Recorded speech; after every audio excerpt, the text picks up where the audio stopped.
एक ऐसा मंदिर जहां आज भी धड़कता है। श्री कृष्ण का दिल। भारत के कई प्रसिद्ध मंदिर व धर्मस्थलों का इतिहास रहस्यों से भरा हुआ है। ओडिशा के पुरी में स्थित भगवान जगन्नाथ का मंदिर पवित्र धामों में से एक है। जगन्नाथ मंदिर का इतिहास अपने आप में हैरान कर देने वाला है। मान्यता है कि जगन्नाथ मंदिर में मौजूद मूर्तियों में आज भी भगवान श्री कृष्ण का हृदय धड़कता है। अन्य मंदिरों में भगवान की अलौकिक मूर्तियां देखने को मिलती है, तो वहीं जगन्नाथ मंदिर में स्थापित मूर्तियां अधूरी हैं। आइए जानते हैं जगन्नाथ मंदिर में धड़कते श्री कृष्ण के दिल का रहस्य। पौराणिक कथाओं के अनुसार एक बार श्री कृष्ण वन में वृक्ष के नीचे विश्राम कर रहे थे। तभी एक जरा नाम के शिकारी ने गलती से उन पर तीर से वार कर दिया। इसके बाद श्री कृष्ण ने अपना मानव शरीर त्याग दिया। पांडवों ने श्री कृष्ण के शरीर का रीति रिवाज से अंतिम संस्कार किया।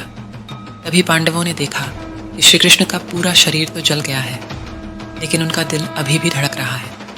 तब पांडवों ने श्री कृष्ण के धड़कते हुए हृदय को समुद्र में प्रवाहित कर दिया। समुद्र में पहुंचने के बाद श्री कृष्ण के हृदय ने लकड़ी के एक लट्ठे का रूप ले लिया और फिर तैरते तैरते ओडिशा के समुद्र तट पर पहुंच गया। तब वहां के राजा इंद्रद्युम्न को उसी रात सपना आया। श्री कृष्ण ने स्वप्न में उनसे कहा कि वह समुद्र तट पर एक लकड़ी के लट्ठे के रूप में मौजूद हैं।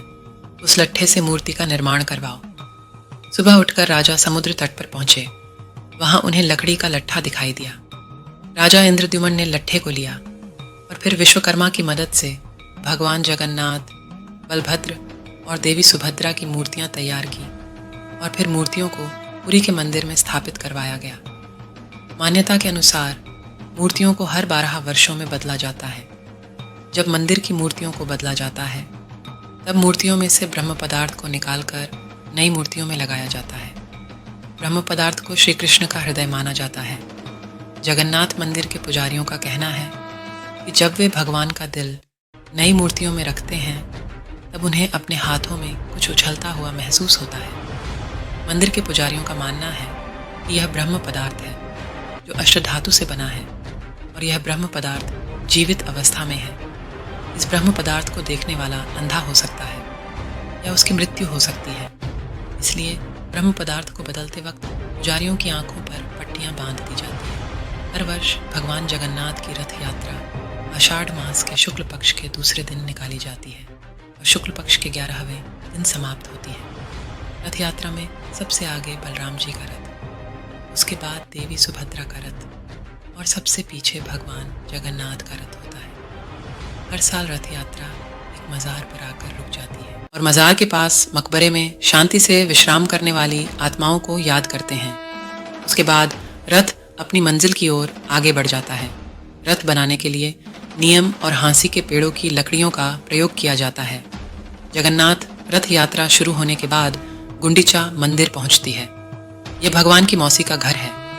यहाँ भगवान जगन्नाथ, बलराम और देवी सुभद्रा 7 दिनों तक विश्राम करते हैं।